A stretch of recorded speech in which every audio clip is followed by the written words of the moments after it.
जय श्री राम, जय श्री बागेश्वर धाम। हर हर महादेव। प्रिय भक्तों, आप सभी लोग कमेंट में जय माता दुर्गा देवी, जय माता लक्ष्मी देवी, जय माता वैष्णो देवी अवश्य टाइप कर दीजिए।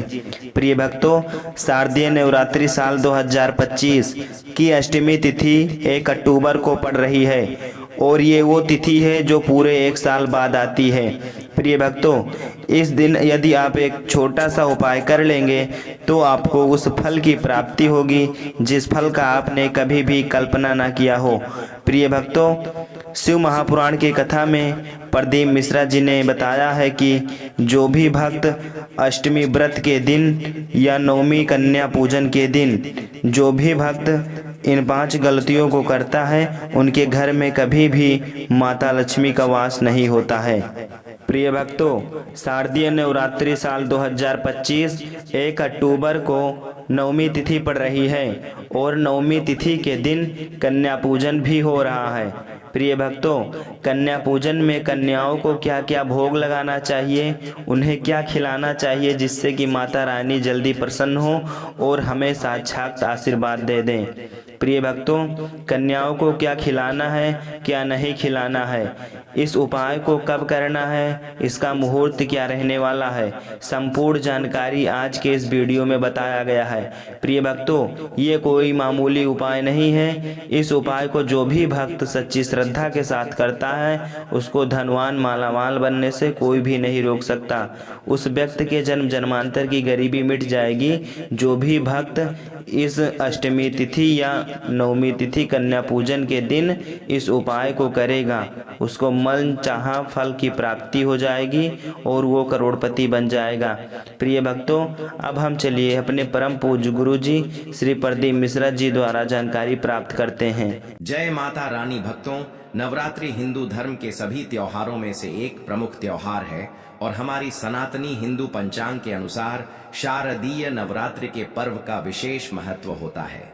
भक्तों, इसके बाद नवरात्र में माता रानी के 9 स्वरूप शैलपुत्री ब्रह्मचारिणी, चंद्र घंटा माम, कुष्मांडा स्कंद, माता कात्यायनी, कालरात्रि महागौरी और सिद्धिदात्री की विशेष पूजा श्रद्धा और उमंग के साथ की जाती है।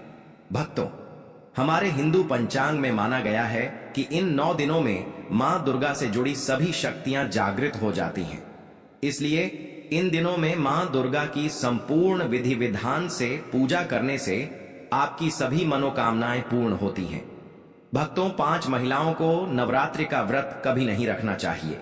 माता रानी ऐसी महिला से कभी खुश नहीं होती और घर में हमेशा दरिद्रता का माहौल बना रहता है और इसका असर पूरे परिवार पर बना रहता है। इसीलिए आप जान लीजिए, अगर आपने गलती से भी नवरात्रि का व्रत रख लिया है तो आपका व्रत खंडित हो जाएगा और आपको घोर पाप लगेगा। जान ले कहीं आप भी इन 7 महिलाओं में से तो नहीं हैं। भक्तों, इस वर्ष की नवरात्रि पूरे 9 दिनों तक मनाई जाएगी। ना एक भी दिन कम, ना एक दिन ज्यादा, पूरे 9 दिनों तक मनाई जाएगी। मां भगवती की विशेष रूप से पूजा आराधना की जाएगी। शारदीय नवरात्रि का महापर्व इस बार 2025 में नवरात्रि 22 सितंबर 2025 सोमवार से शुरू होकर नवरात्रि का समापन 2 अक्टूबर 2025 को विजयादशमी के साथ होगा। ऐसे में शारदीय नवरात्रि पर माता दुर्गा की कृपा पाने के लिए कलश स्थापना का शुभ मुहूर्त है और इस बार घट स्थापना का शुभ मुहूर्त 22 सितंबर को घट स्थापना करने का शुभ मुहूर्त सुबह 6 बजे है, 9:09 से लेकर सुबह 8:06 तक है।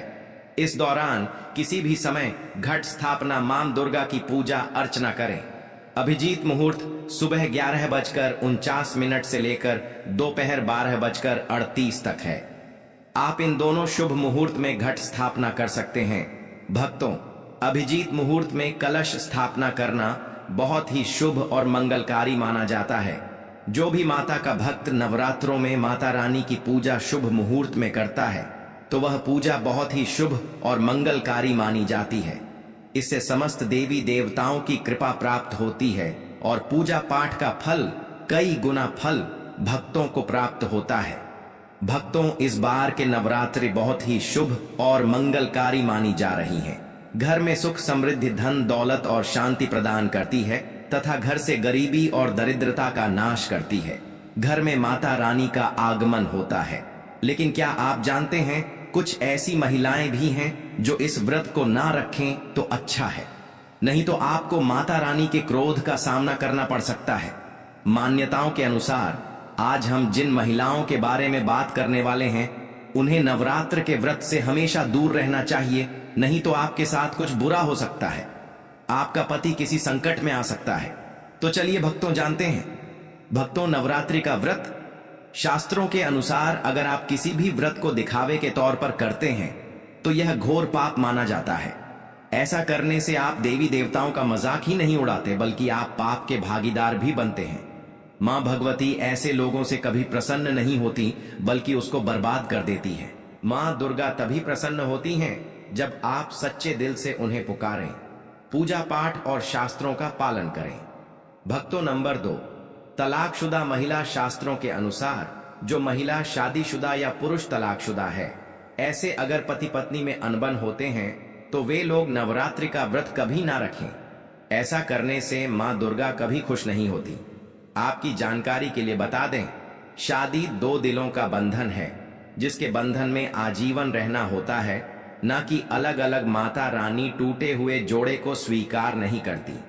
टूटे हुए जोड़े का व्रत रखना, पूजा पाठ करना शुभ नहीं माना जाता है, बल्कि माता रानी तब प्रसन्न होती है जब बंधन में हो। खासतौर से अगर पति पत्नी अगर साथ में व्रत रखें तो माता रानी सबसे अधिक प्रसन्न होती हैं और बहुत ही शुभ वरदान देती है। भक्तों, ऐसे में मां भगवती बहुत प्रसन्न होती है, इसीलिए दोनों को मिलकर पूजा पाठ करना चाहिए, ना कि अलग अलग। भक्तों, नंबर 3, चरित्रहीन महिलाओं को नवरात्रि का व्रत कभी नहीं रखना चाहिए, और यह बात उन चरित्रहीन पुरुषों पर भी लागू होती है जो जगह जगह मुंह मारते रहते हैं।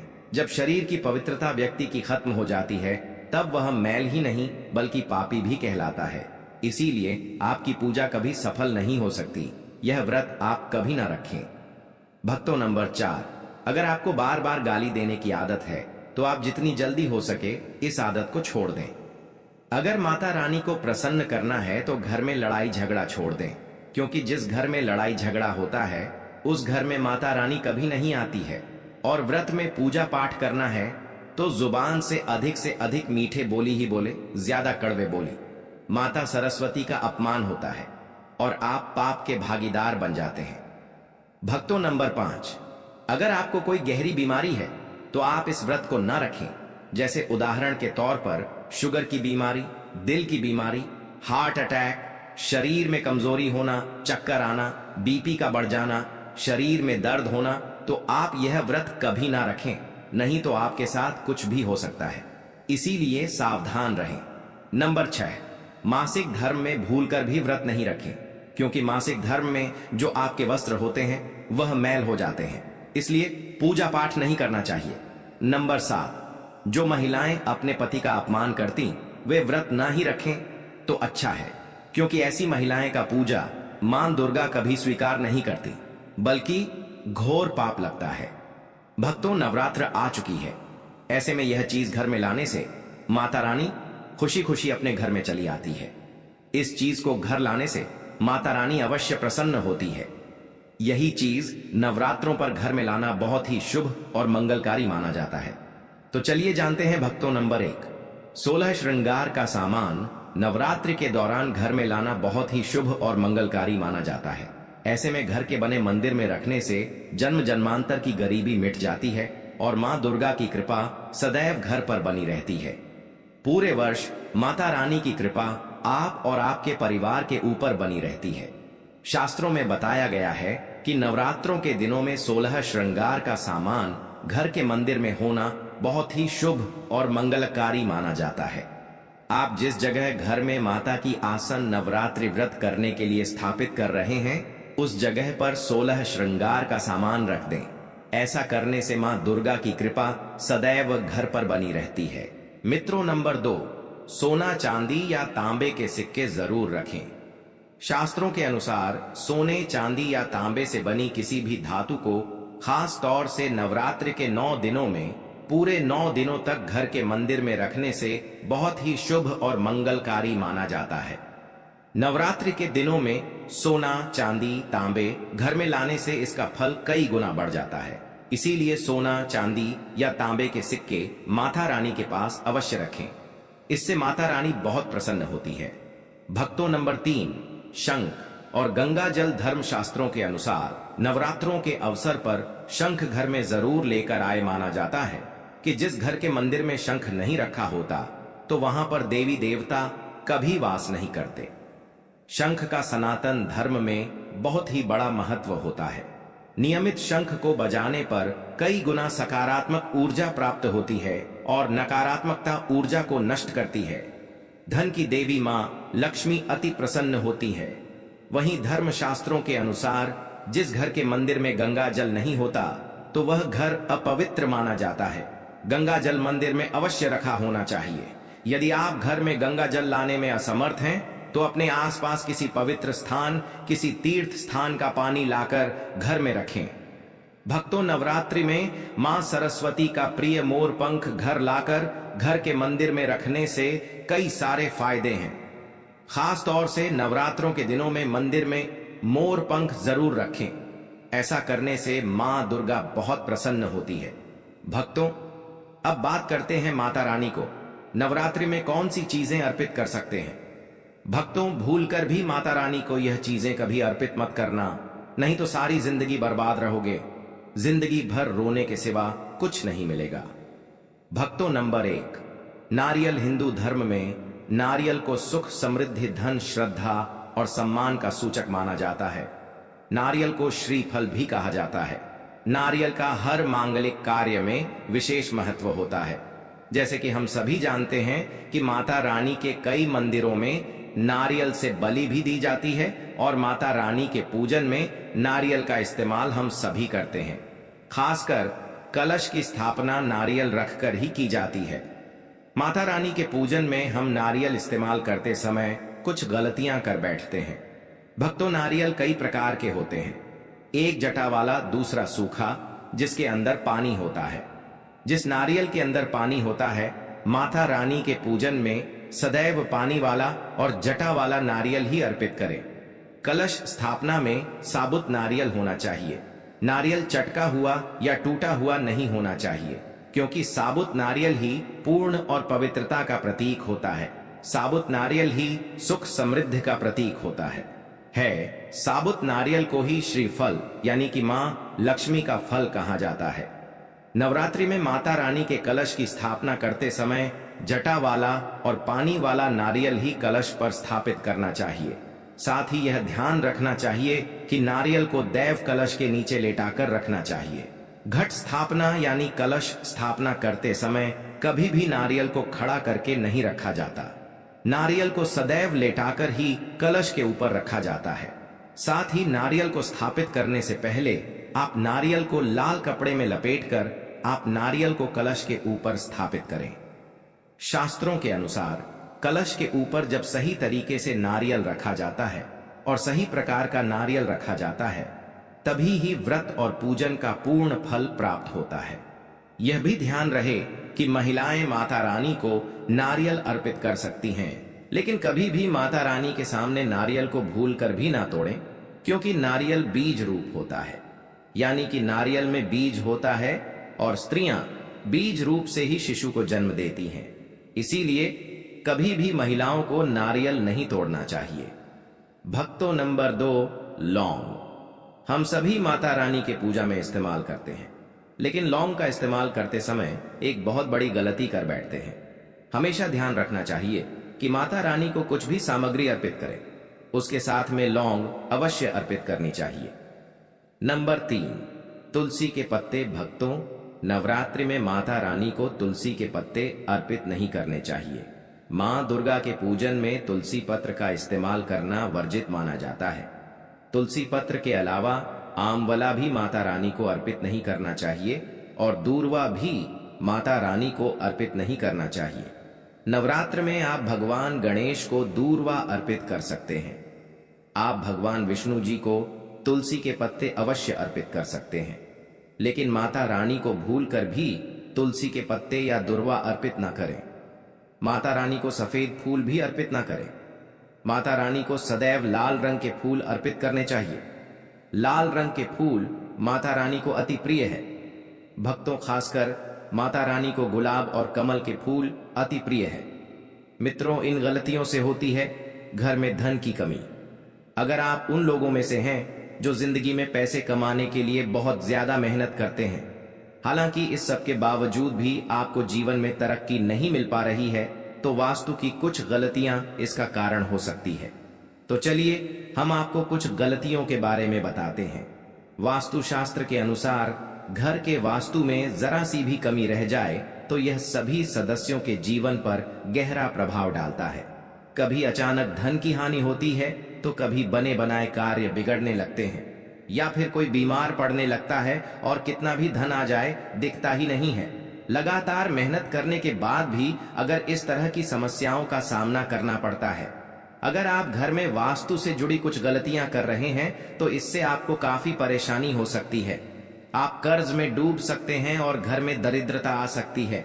इसलिए आपको तुरंत नीचे दी गई वास्तु टिप्स को अपना लेना चाहिए।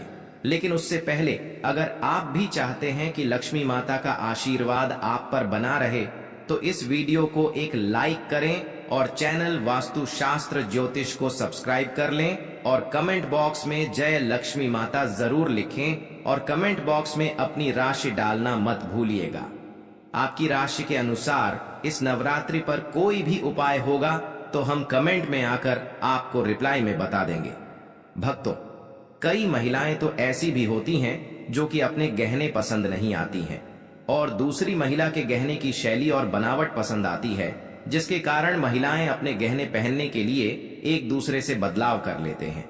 परंतु दोस्तों, ऐसा करना मतलब है कि आप अपने से मां लक्ष्मी जी को रूष्ट कर रहे हो और घर से बाहर भेजने की तैयारी कर रहे हो, क्योंकि आभूषण या गहने महालक्ष्मी जी का प्रतीक होता है और आपके अपने गहने ही आपको पहनने चाहिए। किसी को भी दूसरे के गहने नहीं पहनने चाहिए। दूसरी चीजें, झाड़ू। दोस्तों, झाड़ू जो सफाई के लिए काम आता है, हमारे घर से नकारात्मक ऊर्जा को दूर करता है, उसे मां लक्ष्मी का प्रतीक माना जाता है। ऐसा माना जाता है कि झाड़ू में मां लक्ष्मी का निवास होता है। इसलिए अपने घर की झाड़ू कभी किसी को उधार में या उपयोग के लिए ना दें। अगर झाड़ू खराब हुई है तो उसे किसी प्रवाहित जल में बहा दें, लेकिन उसे किसी को उधार में ना दें या कचरे में ना फेंकें, क्योंकि अगर आपके घर की झाड़ू कोई दूसरा उपयोग करता है तो इसका असर आपके घर की सुख शांति पर पड़ता है। इसके साथ यह भी बात ध्यान में रखें कि दूसरों के घर की झाड़ू का अपने घर में कभी प्रयोग ना करें, क्योंकि ऐसा करने से उनके घर की नकारात्मक ऊर्जा आपके घर में आ सकती है। आपको हमेशा झाड़ू को छिपा कर रखना चाहिए। इसे ऐसी जगह रखें जिससे बाहर से आने वाले व्यक्ति की नजर इस पर ना पड़े। यदि आप झाड़ू को खुली जगह पर रखते हैं तो घर में वास्तु दोष लग सकता है। इसके साथ ही आपको टूटी हुई झाड़ू को भी घर से तुरंत बाहर निकाल देना चाहिए। लेकिन आपको इस बात का ध्यान भी रखना चाहिए कि कभी भी झाड़ू को बिस्तर के नीचे नहीं रखना चाहिए और इसे किचन में भी नहीं रखना चाहिए। इससे आपके परिवार के लोगों के बीच लड़ाई झगड़े बढ़ सकते हैं। आपको इस बात का ध्यान रखना चाहिए कि झाड़ू पर कभी पैर नहीं लगाने चाहिए। यदि आप झाड़ू को पैर लगाते हैं तो यह माता लक्ष्मी का अपमान करने के समान होता है। झाड़ू को पैर लगाने से घर में वास्तु दोष हो सकता है और आपको आर्थिक हानि भी हो सकती है। अगर आप घर में झाड़ू रखती हैं तो इसे रखने के सही वास्तु नियमों के बारे में जरूर जान लेना चाहिए, जिससे आप